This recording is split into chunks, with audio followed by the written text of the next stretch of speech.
Un mese dopo, a 20, Nacas la monit al vignameti il suo campamento quintri Jabes di Galad.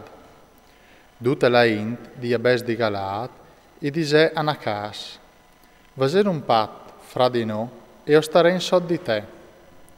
Ma Nacas la monit u rispondè, ve a ce prese che io trattarai con vuatris, us ghiavarai ad oic il voli dret, e cusè i fasarai une sfide ad ot Israel.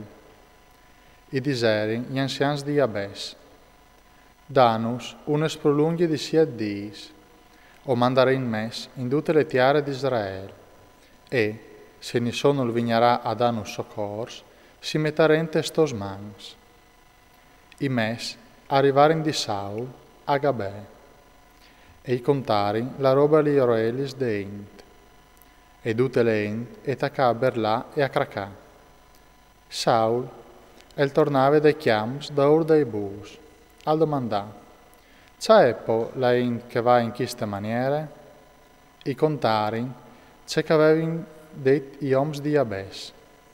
E quando il Saul al sentì un etal, il spirito del Signor al plombà sore di lui, e montà une fumate di sgrisulase.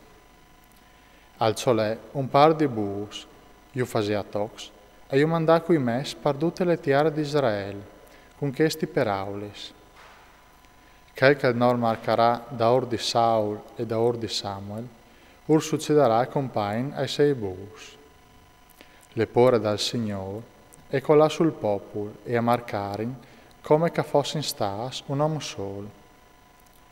Io passà in rivista Bezek, a ieri 300.000 israeliti e 30.000 di Giuda.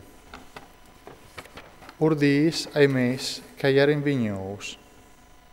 Diserus ai om di Jabes di Galaad, doman, quando il sorella sbovarà, arriverà il vostro aiutori.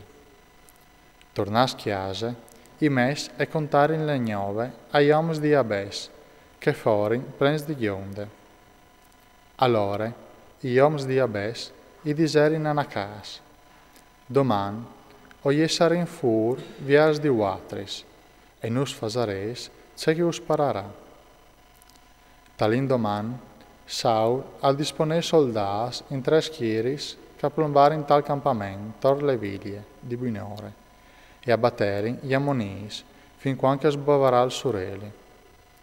Che caierin restas, si sparniciarin e non resta insieme neanche doi. Allora il popolo disse a Samuel, qui disevial, perché Saul aial di regnà sore di no? Danus chistein che la fasein fur di capot. Ma Saul urdise, ue, non si coparà nessun, perché ue, il Signore ha salvato Israele. Allora Samuel e disse al popolo, vignei, anin a Galgale, e lì attornaren a metti sul re. Dute la in, a lei a Galgale, e Saul al fu proclamato re denanda al Signore a Galgale. Lì a offrire in davanti al Signore sacrifici di pace, e lì Saul ed occhi oms di Israele e fasero in fiestone.